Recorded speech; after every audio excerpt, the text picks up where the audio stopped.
It's a film with three brains. It's a film with three brains. It's a film with three brains. It's a film with three brains. It's a film with three brains. It's a film with three brains. Oh my god, you guys are freaks. There it is, planet Druidia. And underneath the air shield, 10,000 years of fresh air. We must get through that air shield. We will, sir. Once we kidnap the princess, we can force her father, King Roland, to give us the combination to the air shield, thereby destroying planet Druidia and saving planet Spaceball. Everybody got that? Spaceballs, the movie. Princess Vespa spaceship within range, sir. Good.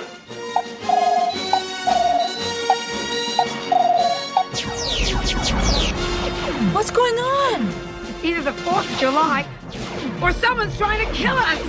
Now we will show her who is in charge of this galaxy. If you do not give me the combination to the air shield, Dr. Slotkin will give your daughter back her old nose. Only one man and his trusted companion can save planet Druidia from disaster. Okay, Eagle 5, coming in. Lone Star. First, they must learn the secrets of yogurt. Yogurt? I am the keeper of a greater magic. The Force? No, the Schwartz. Avoid capture on a distant planet. Tell them to comb the desert, you hear me? Comb the desert! Found anything yet?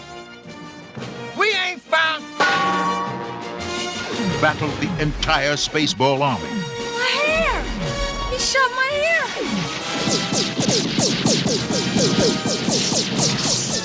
Holy! And escape the clutches of Dark Helmet. I see your Schwartz is as big as mine. Abandon ship! Proceed to escape pods! What the hell's the matter with this seatbelt? When does this happen in the movie?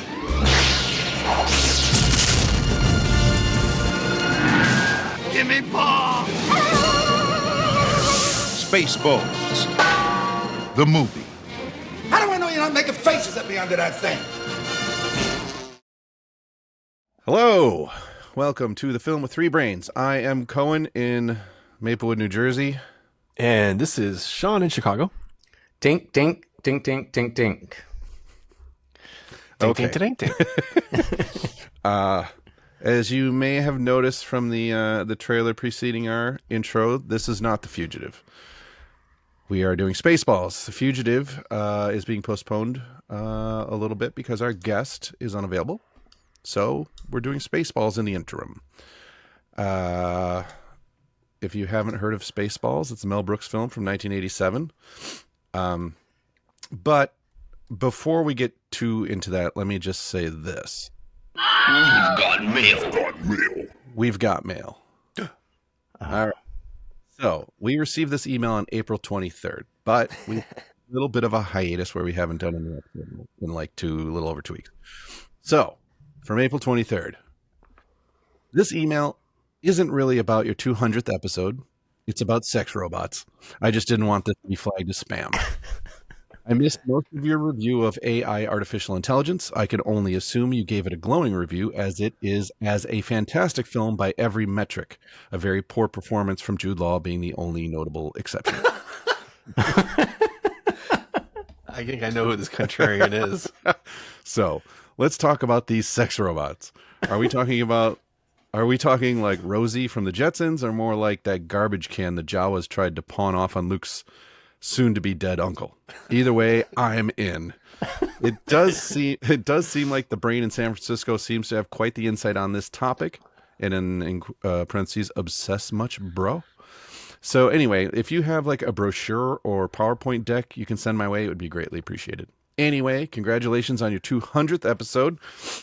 As someone who has listened to all 200, I can truly say that I look forward to 200 more. I can also truly say that I am incapable of feeling joy and no longer fear death. Your number one fan, Dan. Dan, I knew it was Dan. Thank you, Dan. Thanks, Dan. You may want to look into some therapy as well, but I'm just glad meantime. I'm reaching our audience. Yeah. You got singled out there. No doubt. Way to go. You know, I have to connect with the viewers, listeners, The not viewer. viewers, the viewer.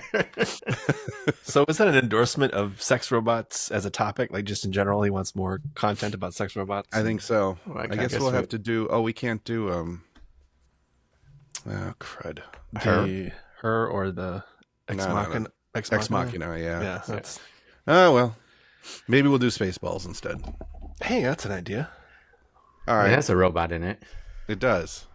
It's It is Joan Rivers bot. a Joan Rivers bot, whose name I forget all of a sudden. Dot matrix. Dot matrix, right? Dot matrix. Anyway, all right. So, what? I don't think a lot of people know what that is anymore. The kids won't know what that is. Oh, yeah, probably not. It's a dated reference. Yeah. I mean, other than a dot matrix printer, that's what it is, right? It's not a reference to anything else. Nope. That's the only way I know it. Yeah. They might recognize the sound effect from things and not having realized what it was from. But anyway, all right, Spaceballs, 1987, Mel Brooks, starring Bill Pullman, John Candy, the voice of Joan Rivers, Rick Moranis, Daphne Zuniga. Zuniga? I've never known how to say that. I don't think I've ever said it out loud before. Yeah, and a few other people, including Mel Brooks, if I didn't say that. You did. And Michael Winslow, the sound effects guy from Police Academy. Anyway, I don't think I've seen this in quite some time. I remembered all the best, like all the big jokes, and like as they were coming up, I was like, "Oh, this is the part, my own best friend or whatever, But yeah, I mean, it's funny. I enjoyed it. Thoughts? Well, for me, it's like I have to divide it into two sections. Me as a kid, I had this on a Betamax tape, I believe. So I watched it a whole lot. And then, I hadn't seen it for like 20 years, and I've seen it once, maybe 5 years ago, and then now it's hard to separate the nostalgia because I loved it when I was a kid. I like it now. Yeah. Agreed. And dot matrix. Some of these references are dated, but it's fun. I mean, it's undeniably kind of fun. Yeah. I like, other than a few scenes here and there, I basically smiled throughout the whole thing, and I rarely laughed. Mm. Not because it's not funny, but it's just when sort of often, the essence of comedy is surprise, I guess you would say. But Sam in San Francisco. I think this is a movie that's, there's some I was trying to think if we've done another movie that's so bad it's good. In our previous 200 episodes, this one's so bad it's good sometimes. And there's some other times where they just fall flat. I hadn't seen this in 30 years easily. Wow. And I did realize, like, hey, there's some jokes that I now understand that I didn't understand back then. Definitely. The Jewish princess and reference and that. It's like, oh, now I actually know what they're talking about. Yeah. Ready, so, Kafka? Yeah. I like the there's enough of it though. I didn't remember a lot of it. Like I remembered like some of the jokes, but I didn't remember a lot of it. So it was fun to watch. But I feel like if you're gonna feel like you could spoof Star Wars better. And I liked it when they threw in the other stuff though. I love the aliens and the Planet of the Apes references and things like that. I think you could do more. But as far as, it's Mel Brooks, so it's Mel Brooks being Mel Brooks. So it's you get what you paid for. Yeah. Yeah, a lot of breaking the fourth wall, a lot of jokes about the genre or movie making, like slashing the extra with the lightsaber or the Schwartz or whatever it is. Yeah. Which I like. Yeah, and I love the Spaceballs, the movie, having the movie. Yeah, and all the merchandise was great. Yeah. For me, like all the best parts involve Rick Moranis. Yeah, That was when I laughed. It was because of him. In particular, my favorite moment. It's just kind of dumb. Is when they're in ludicrous speed or whatever, and he's hanging on. He's horizontal, and the guy says, "We got to prepare. We can't just stop. We have to slow down." He says, "Bullshit." Just stop. And I don't know why. Yeah, and I just started laughing. It's just some ways it's like, wait, bullshit? That's what you're saying? That's what you're like? Bullshit. Or do you just stop? I don't know. I started laughing. I was laughing. I'm like, oh my God, that's so funny. I agree. I made the same observation. I was like, I can just watch Rick Moranis make faces. Yeah. You know, his like bewildered look. Yeah, it's like his like lips twist. It's like the scene right after that, after he crashes into the thing, they stand him up, and he's like, "Oh, hello," you know. Yeah. Why don't we take a 5-minute break? Yeah, yeah. They open the door in Ghostbusters, and he's got his glasses sideways. It's like, yeah, I love it. Yeah, he's so funny. I can't believe he's been retired for like 20 years. I know, it's crazy. Well, you know why, right? We talked about that. We did. Can you remind me just the he raised his kids because his wife passed away. His wife passed. Yeah, we did mention that. Okay. Yeah. So it was a very practical decision. It wasn't like he was tired of Hollywood or any of that stuff. Right. Yeah.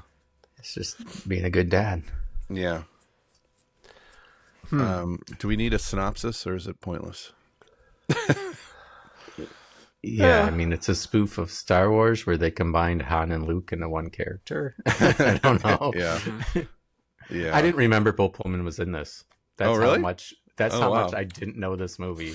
Wow. I was like, oh, it's Bill Pullman. It was interesting. I was reading the trivia bits about casting and how they really wanted James Caan. Oh, no way. I don't know. I feel like he's just he would play it so straight. I don't know. Yeah, but he wanted too much money or something, and they ended up going with Bill Pullman. I also thought it was interesting that they originally wanted to put John Candy in a full like dog mask, and Mel Brooks was like, "Well, what the hell? We're gonna put John Candy in a mask so we can't see his face. Let's just get anybody else to do it for half as much." Right. And so he said, "No mask." And I really like that little factoid of yours. Clearly. I do really like John Candy. Yeah, he's good. He doesn't get enough in this movie. He's good jokes. I mean, enough screen time jokes. Yeah, I think our fans agree with you because if you listen.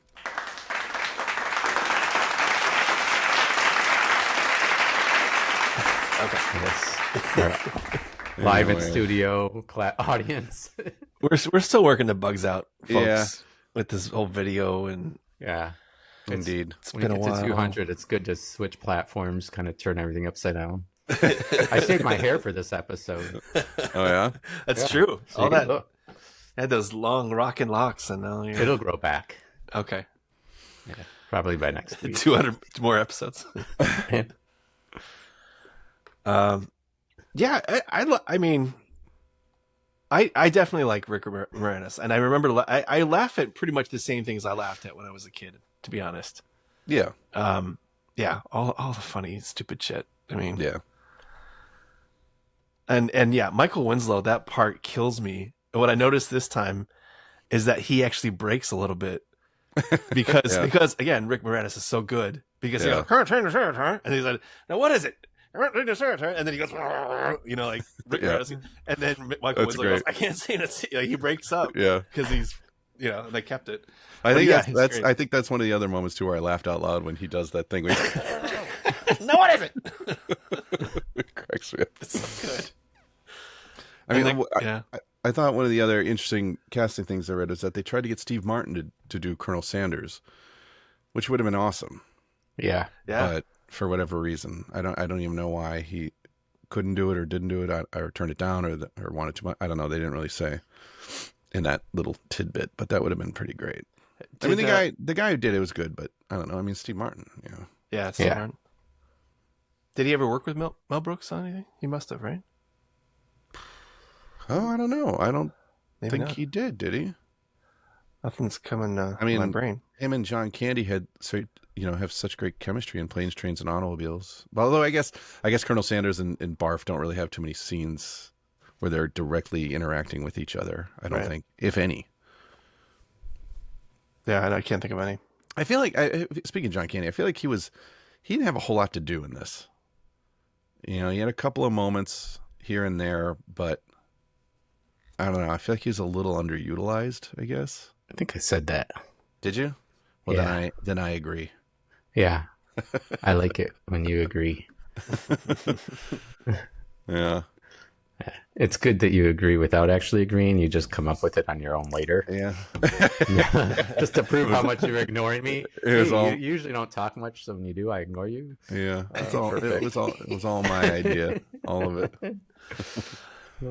I've only seen 2 movies that Steve Martin and Mel Brooks come up together, and one is the Muppet movie. Oh. And one is The Prince of Egypt, 1998. Oh, that's animated. Yeah. The hell with that. All right, so the Muppet movie. So yeah, they don't work together very much or at all. But Steve Martin's never been in a Mel Brooks written and or directed film. It appears not.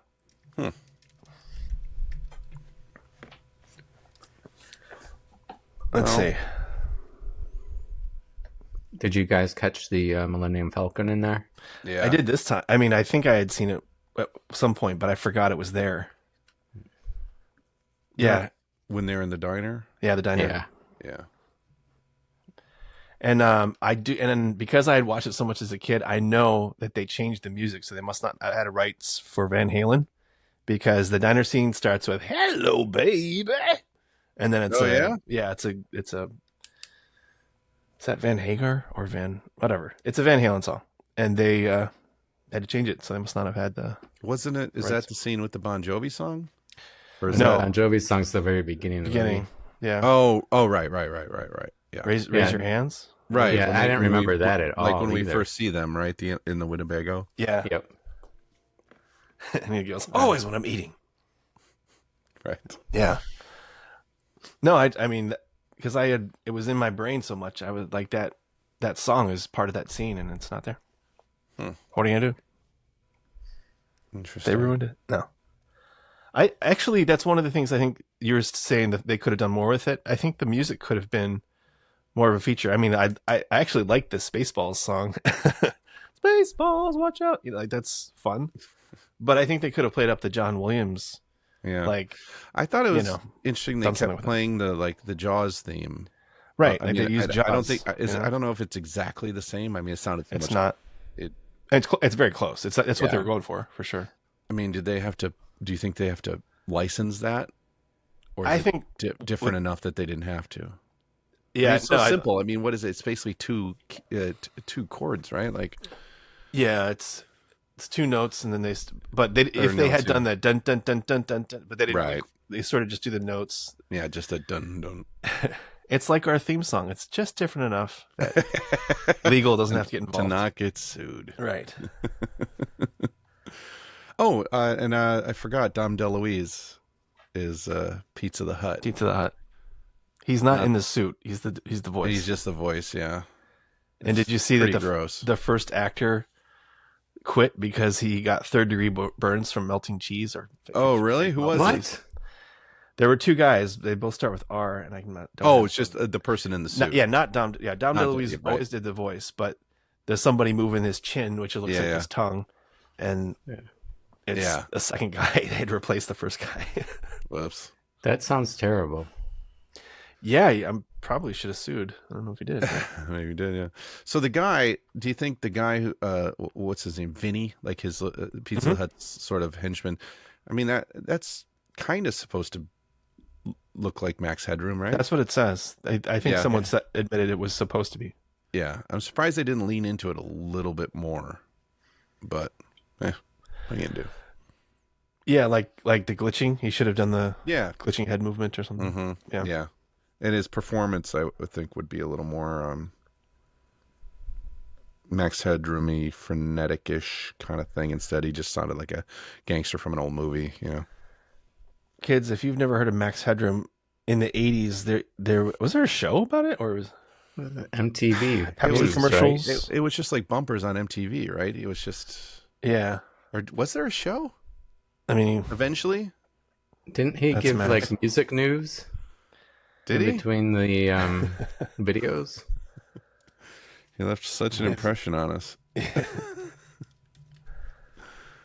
They made a movie or a show or something because they explained the name Max Headroom, and it's like the actor gets in a car accident, and the last thing he sees is a sign that says Max Headroom is 7 feet or something, and then he gets a car accident, okay, and like he dies or something, and they transfer his. I don't know. Yeah.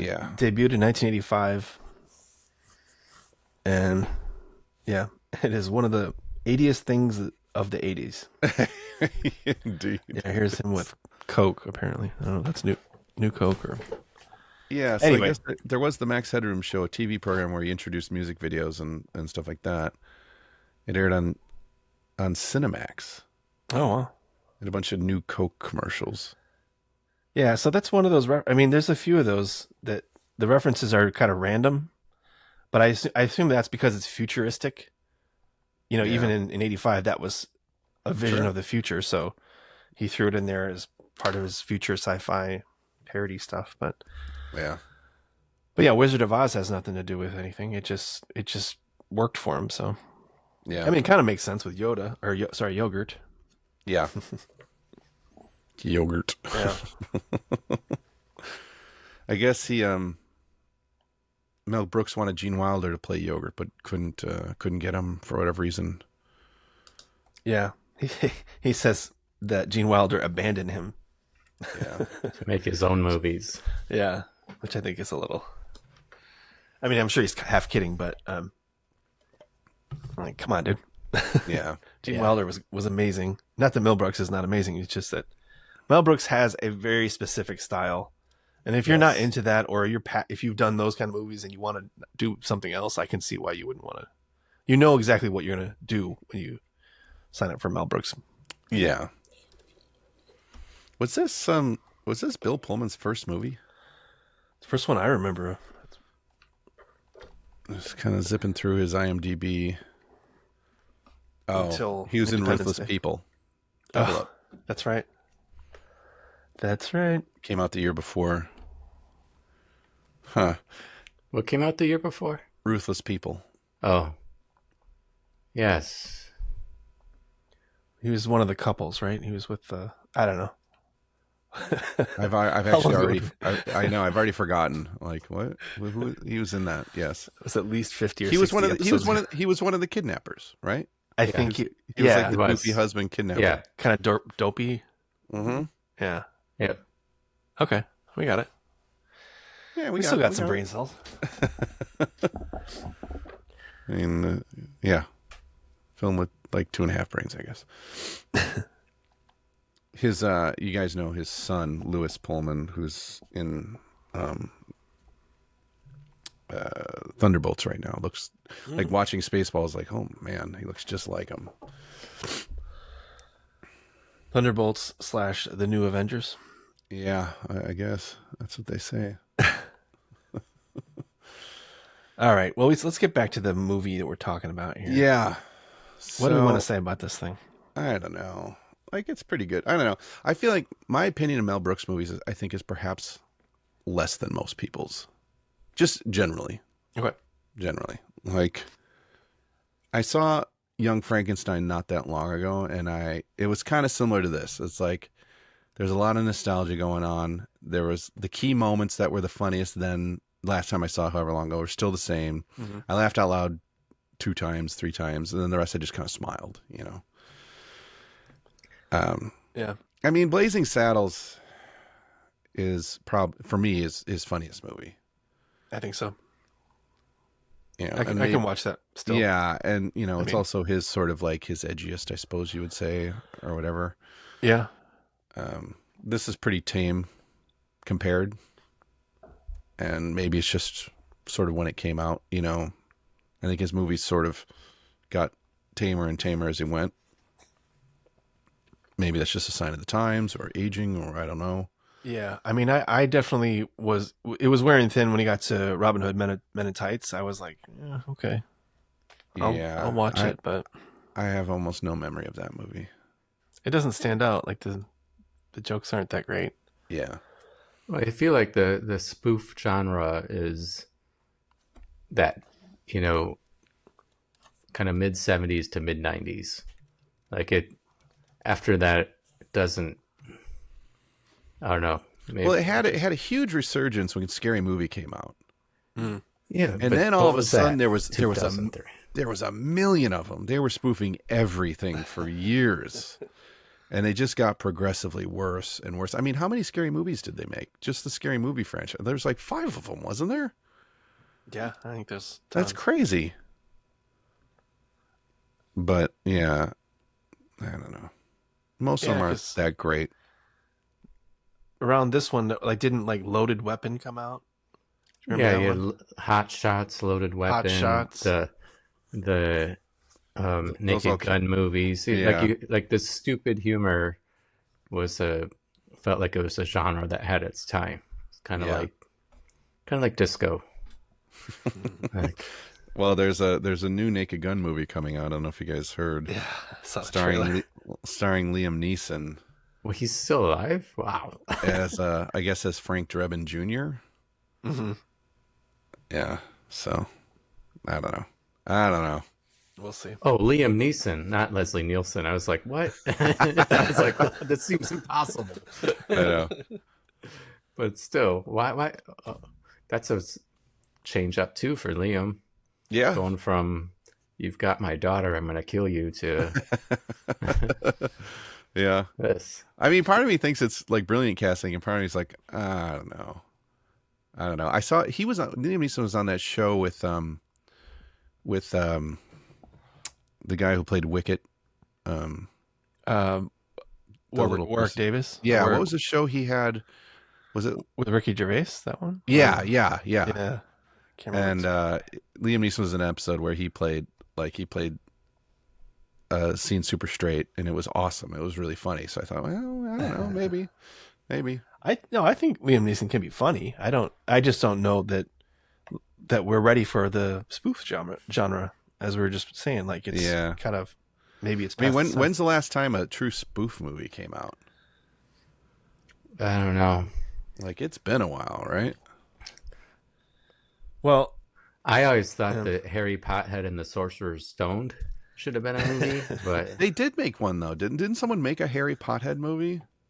Did they? I thought someone did. I don't know, but that's what they should have done. It's so easy; it writes itself. Like 2010 was MacGruber, which I didn't see actually. That's actually pretty funny. Is it? Yeah. I feel like that's ever so slightly different than a true spoof because it was an SNL sketch. Yeah. Like, I don't know. Yeah. I mean, it is a spoof, of course. Obviously, it's a spoof of MacGyver, but yeah, I don't know, I guess. But how long ago was that? That was 2010. Wow. I mean, that's 15 years ago. That's a while. It's been a while. Well, the other thing too is the kind of pop culture has chinged, right? Sure. There's a zillion things like what are the current things that everybody has seen? Like what's something in the last 5 years that everybody's talking about, everybody's seen, that you can spoof, everybody of every age saw Star Wars. Sure. So it's easy to spoof. Yeah. Now So there's so much, and there's less movies in the theater, and there's so many streaming services making original shows and movies. It's impossible to keep up. And yeah, you're right. Like what's come out that everyone has seen you could sort of parody. Yeah. I don't know. Yeah, you're not gonna parody White Lotus or the Last of Us. I don't know. Or Barbie, I guess, which is in itself sort of almost a parody of it. I don't know. Kind of, yeah. I mean, I was thinking a lot about Galaxy Quest because, I mean, Brooks throws in some Star Trek things here and there, the beaming shit like that. But Galaxy Quest was like specific it was more about the fans than it was about Star Trek. Yeah. Yeah. I guess there's like Avatar. I don't know. Avatar for recent movies. that everyone saw. There's the Oh, Marvel that you movie. could- like yeah, you know, there's that's Marvel true. movies. Everyone sees the Marvel movies. There's Avatar. There's I don't know. Yeah, I guess you could do Marvel Barbie. spoof. Yeah, But who would care? okay, Everybody's because they've sick of done. Marvel. I mean, they've done superhero spoofs before the MCU was created. There was superhero spoofs already. Mhm. So doing it now just feels redundant. I guess. Yeah, Someone I could don't do a spoof of like the occurrence of what do you call it? Long-term not long-term, like sequels that have come out very much later after the original, like Top Gun. You know, like I feel like the sequels thing is happening a lot. You know, I mean, and I guess Leonard Part 6 was kind of like that. Although that was not recent. Not a good movie. No, terrible. But calling it Part 6 in itself was then sort of a Genius move. an attempt to skewer sequels, I guess, by making the worst movie ever made. I forgot that this before the crawl of the beginning, it says "Once Upon a Time Warp." I was like, Yeah. I don't know if that Not a very works good, at all. not a very good pun. I think, but he wanted to get like a fairy tale vibe in there, you know, with the castle and the princess and the Once Upon a Time stuff. I think that was. I mean, I would say that it's a strength that he doesn't focus solely on Star Wars because Yeah, sure. he just has fun. He's like, okay, well, let's throw this shit in there, you know, it's whatever he thinks is interesting or funny, he put in there. He didn't care if it was, yeah, like you said, Planet of the Apes. That reference I didn't get at the time because I hadn't yet seen the movie. No, yeah. Yeah, but yeah, I think because he kept it fun and didn't like get confined to the rules, then it made it more of an actual movie. I mean, I don't think any of us are saying this is a good movie. It's a fun time, but it does. I mean, it doesn't. I mean, George Lucas thought it was a good adventure. Or at least he told him that. I don't know if he meant that, but it does have like I mean, we didn't do the synopsis, but the loose plot at least kind of works. You know, princess is kidnapped. He's like a mercenary trying to save her from this kidnapping for money. The love story, I don't know if that corresponds to anything, but you know, as an adventure, I think it does kind of work. Yeah. I think amidst the jokes, you know, we were just talking about recent spoofs, which there are none, and you know, maybe there shouldn't be or there couldn't be, but they could certainly make a sequel now. You know, it's a couple years late, but you know, the new Star Wars movies have come out. There's all the shit on Disney Plus, the streaming stuff, The Mandalorian. Like The Mandalorian alone would have a lot of, with the Baby Yoda, would have a lot of sort of, you know, you could do a combo of spoofing The Mandalorian and sort of an Austin Powers mini-me situation. You know, like, I mean, I know that's a little dated, but there were just a bunch of Star Wars movies that came out and, you know, to varying degrees of success. And there was certain things going on there that were already sort of lampooned just because they were goofy or weird or not good. Yeah. And then all the shows, there's so many of them now. It's funny you mentioned Mini-Me because that's also kind of a parody spoof of James Bond. Of James Bond movies, yeah. But they were, I mean, I thought didn't he always plan to make a sequel? Yeah. Well, he called the what was it, The Quest for More Money? Quest for More Money. Spaceballs 2, The Quest for More Money. The Search for More Money? Or Search for More Money or whatever. What he says in the merchandising section. Does he say that? God willing, we'll all meet in the sequel. Spaceballs. Oh, right. Well, I read that Josh Gad was close. And like even this year, Josh Gad was talking about doing the sequel. Really? I can't find the reference, but I wonder. Like it was in production. Really? Yeah. So no, like in production or in like development? Development, but it was past. I mean, because why is Josh Gad talking about it in public? But they didn't shoot. It was like in March. He was on some show and he was talked about. No, they didn't shoot. But if he's talking about it, then it must be somewhat advanced. Must be greenlit, right? Yeah, maybe. That doesn't necessarily mean anything. Okay. Fair enough. But I don't know. I mean, how old is Mel Brooks? 99. Jeez. So he's probably not making any more movies, right? Right. He would just I saw a little bit of History of the World Part 2. I didn't care for it. I didn't really give it a chance. I only watched about 15 minutes and I was like, ugh. But I don't know who made that. History of the World? Part 2. Part 2 is not. It was not Mel Brooks? I don't think so, was it? Hold on. He's a narrator for it. But I don't think he was like a producer, director, writer on it, was he? Huh. I just read that this is not the first spoof of Star Wars. It was a 12-minute short called Hardware Wars. Oh, sure. I remember that. You know that one? Yep. Some amateur named Ernie Fuselius. Yeah, that came out when we were in grade school. 70. Oh, yeah. Like, it earned $500,000 in 1978. 1978? Oh, wow. So we That was right away. I mean, you could have seen it at any time, I'm sure, but. Sure.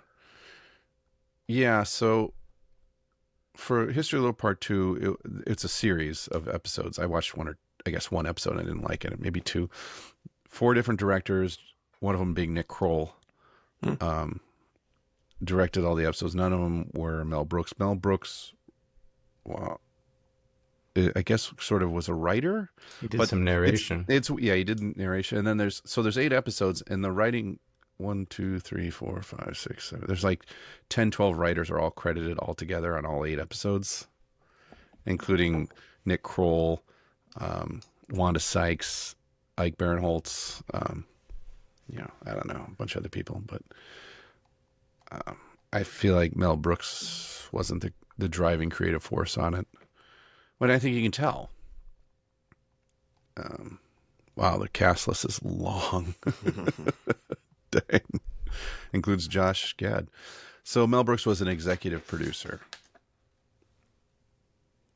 of which there was like 7 or 8 of them, and then producers. And anyway, so Tom all Cruise. I'm saying is, sorry. I was just gonna say I think Spaceballs 2 could be okay. I'd definitely have to see it if it came out.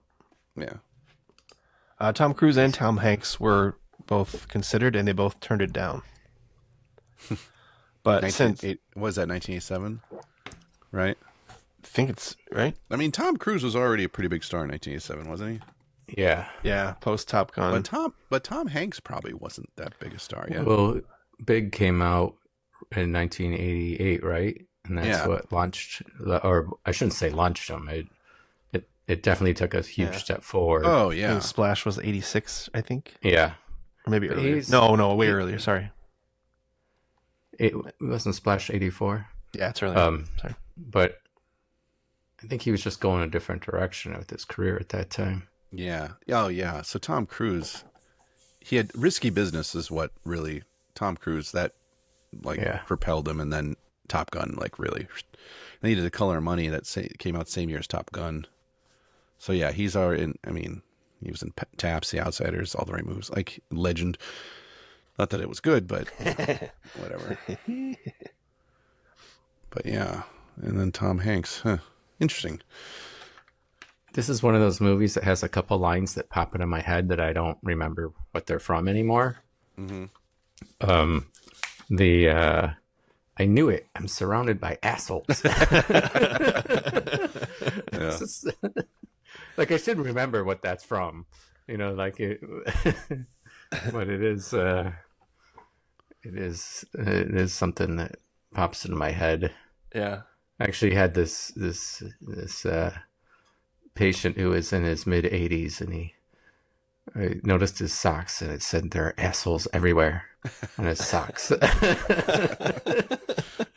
It jogged my memory of this. Anyway, I'm surprised I haven't bought those socks yet.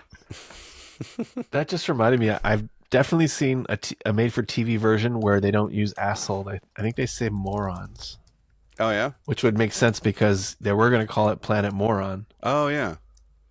But then there was some British morons from space or something, so they rethought it, and then the story goes that Mel Brooks dropped his drink and said balls, and someone said Spaceballs because they were like space what, space this, and then he was like balls, like Spaceballs.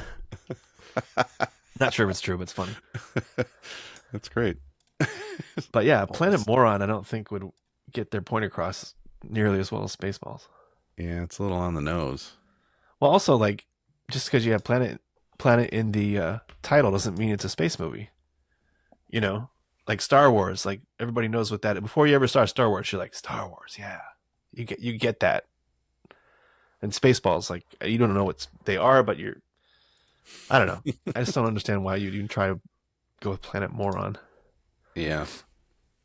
But anyway, in the TV version, they were like, first class moron, you know, and, you know, they were like, how many morons we got here?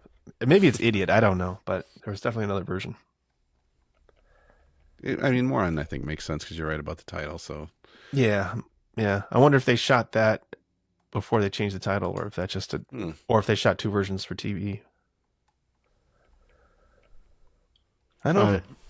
They said this is one of the few PG movies that actually used some expletives. Yeah. The F-bomb was still okay for PG at that time. I mean, just the one, Rick Moranis. He said, you guys remember, right?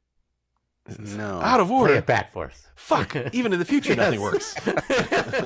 Right. Fuck. It's great. Even the way he says fuck is good. Yeah. He's so great, man. He's awesome. So funny.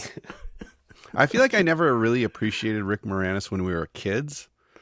Maybe because there was just like there were so many great comedians making movies when we were in the 80s that I feel like he got a little lost in the shuffle. Like you stick him in Ghostbusters and it's hard. He's great. Oh, yeah. He's so good. He's great, but he's surrounded by comedic, you know, geniuses basically. Yeah, Bill Murray and Sigourney Weaver. Yes. Yeah. And Dan Aykroyd. Oh, not him. Sigourney Weaver, yeah. But yeah, and like I don't know, Honey, I Shrunk the Kids. I was never really into. I mean, I'm trying to think of what else. Well, we might do My Blue Heaven sometime, but he's the straight guy in that, and Steve Martin's the funny guy. You know? Yeah. Like he's the straight-laced FBI guy that has to come out of his shell, and yeah. So yeah, I like funny Rick Moranis. I like crazy. Yeah. Did have we done? We did Strange Brew. We did do Strange Brew. Yeah, he's great. In that.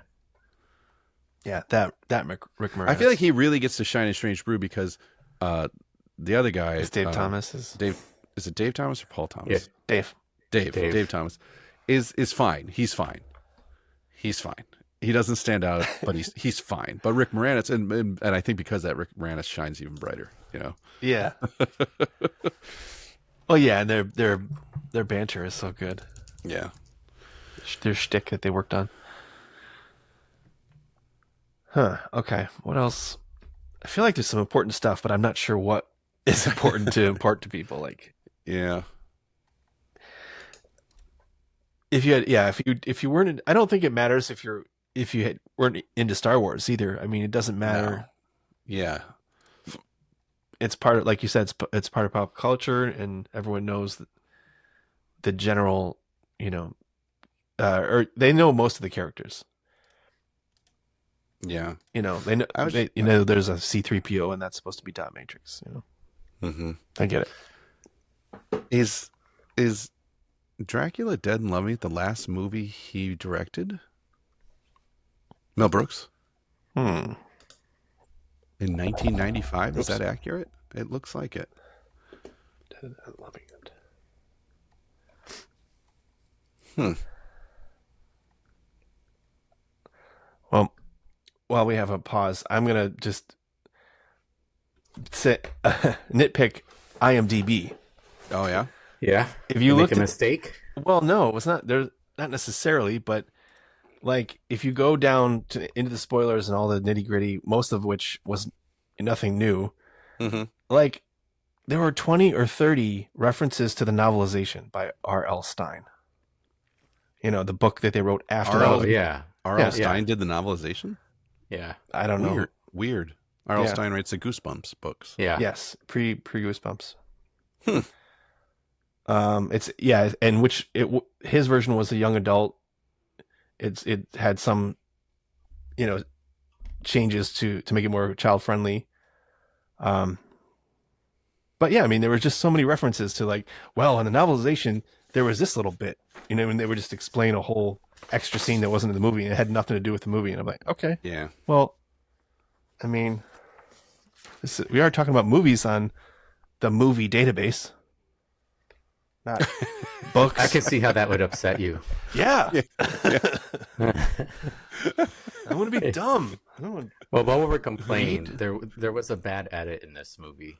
Yeah, just when one. he goes to use the Schwartz to lift the statue, it moves a little bit before. I thought so. Yeah, and then it cuts to the next scene, then it cuts back, and then it's moving. Yeah. Why didn't they cut 1/4 of a second earlier? Yeah. There's also at least one or two instances where you can see the little wires that something is floating through the air on. Oh, okay. In the third act, I think, towards the end when they're fighting and stuff, and they're using the Schwartz. It's I guess they didn't have money to sort of scrub those out. I thought it was interesting that Industrial Light and Magic worked on this film. I mean, we know Lucas, gave his blessing, but they had the guy that left them that started his own thing. I can't remember that one. What that one's called? One of the major guys from Industrial Light and Magic left and started, and he's did most of the effects, and then Lucas people also did some of the post-production stuff. So it was the only film that they actually worked together. But I'm assuming they used some of the same lightsaber techniques, but yeah, I don't know. I thought it was. I mean, as long as if we're gonna nitpick, I always, even back when we were kids, I always thought it was strange that their swords come out of a ring, because then it's they don't really have anything to hang on to. And it's a little awkward where they're just go straight. It should go up, right? So and so they're just moving their wrist around. It's not very cool, I guess. No, it doesn't look. It doesn't. You're not like, oh shit, that looks awesome. It's just kind of that looks kind of dumb. Yeah. I wonder if they had that in the script. This has to be the moment where he says the ring is bupkis and you don't need the, I found it in a Cracker Jack box. So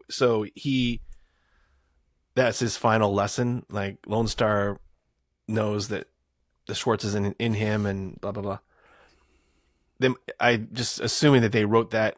And so they had to use the ring or something. I don't know. Yeah.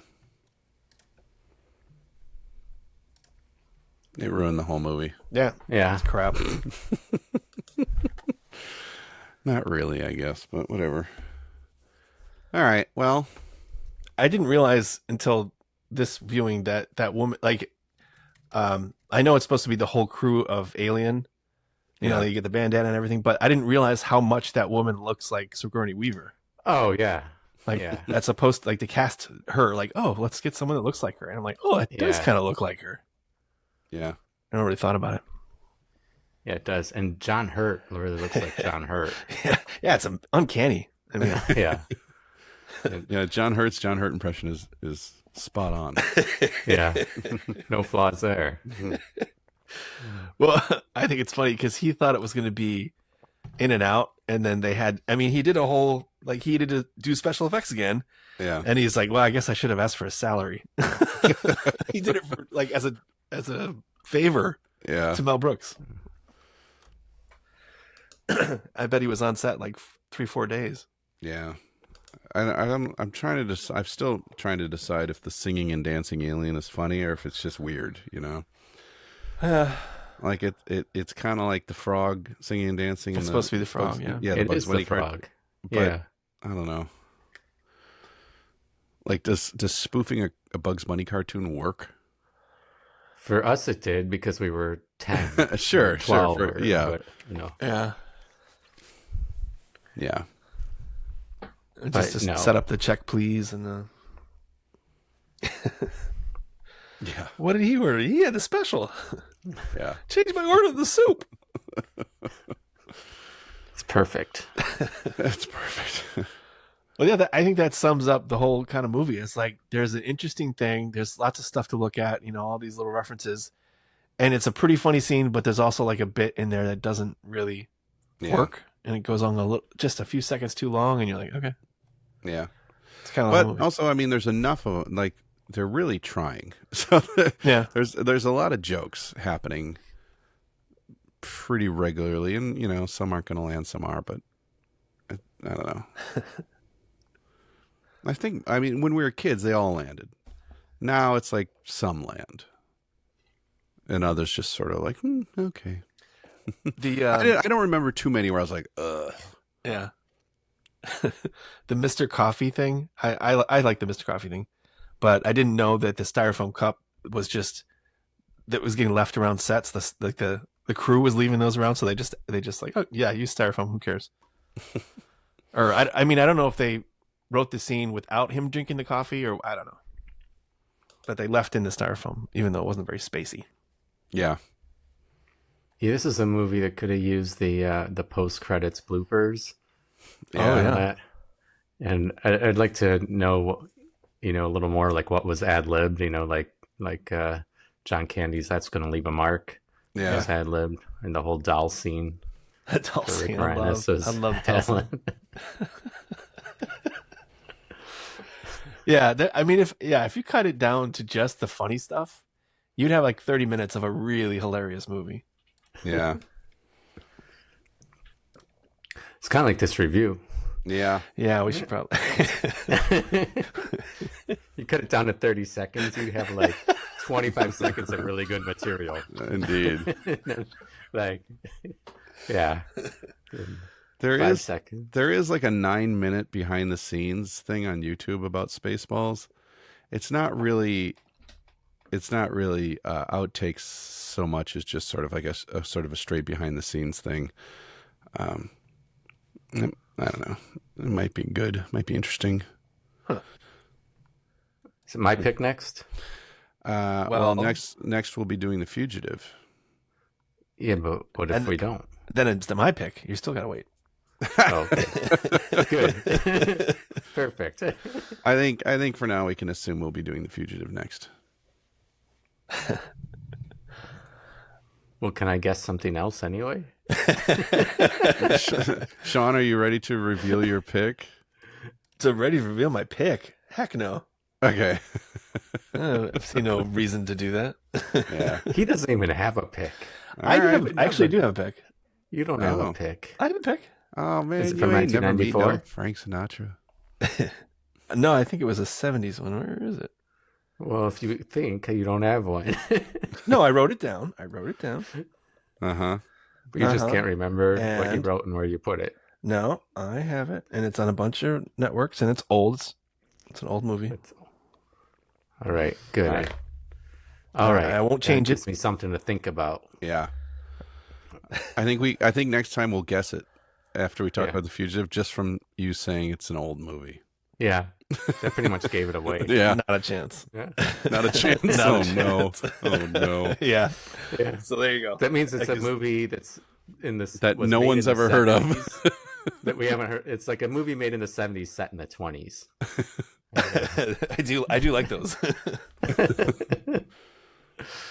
So all right. This has been our best review yet. Oh yeah. Yeah.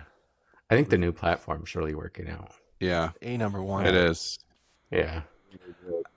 I just want to mention really quickly that originally they were gonna like Rick Moranis. He was just gonna be one giant helmet, like he was gonna be all helmet, and they couldn't make it work, so they had to like just make a really big helmet. But I love the big helmet thing. Yeah. It's one of the best gigs.